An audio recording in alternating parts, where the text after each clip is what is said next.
So affordability, largely misunderstood, is not to do with cheap.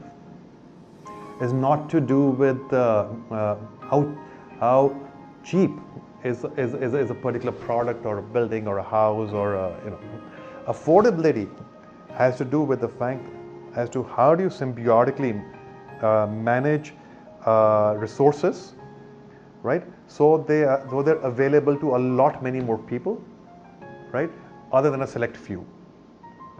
And that is the core essence of affordability. Now, affordability, and this is the great design dilemma, okay, is that globally, 99% of designers service 1% of the population, right? So, if we were to widen that scope, and if we were to go down and to look at, for example, crafts, and see the evolution of crafts. The evolution of crafts is a fantastic example of affordability, right? So in areas where you've had clay, you've had clay-related products emerge. In areas where you've had bamboo bamboo-related projects emerge. But you haven't had people working with bamboo trying to get the clay across to make the same product. Okay, because transportation, right, is a big hit to affordability. Similarly, land is a resource when it comes to architecture, and the impact of land on affordability is huge. Okay. Similarly, water. So when you begin to look at these macro level resources, which is the real idea of why we are working with Adapt, why we are coming to you is to find solutions, that are bottom up, that rethink completely from scratch the notion of why is it that we do something this way. Why is a door 7 feet high? Is it because people are, that there is one person in this population that's 7 feet high who wouldn't be able to walk through a door? Why is it not 6 feet 9 inches and we say 3 inches of material?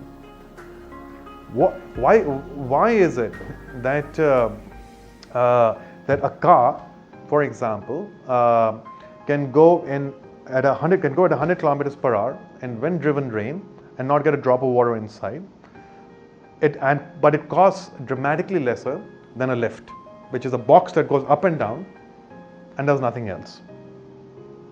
Why is it that the design of a ship on a per square foot basis is by and large at par with a reasonable luxury hotel while the ship moves and is mobile and doesn't consume land resource? So where do we begin to think of design? And again, nature is a perfect example.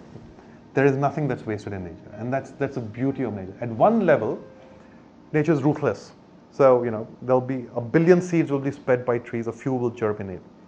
But the growth of the tree itself, right, will address the core notions of affordability, because it will only draw from its local environment.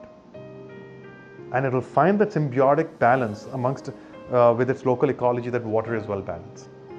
So when we talk about affordability, we are saying that, again, as designers, because we don't think that this is the purview of government policy. We don't think that it is the economists who look at affordability from the viewpoint of scarcity.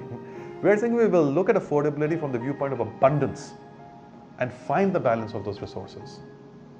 And it is through that we will be able to find the solutions which bring great design to a much larger spectrum of people.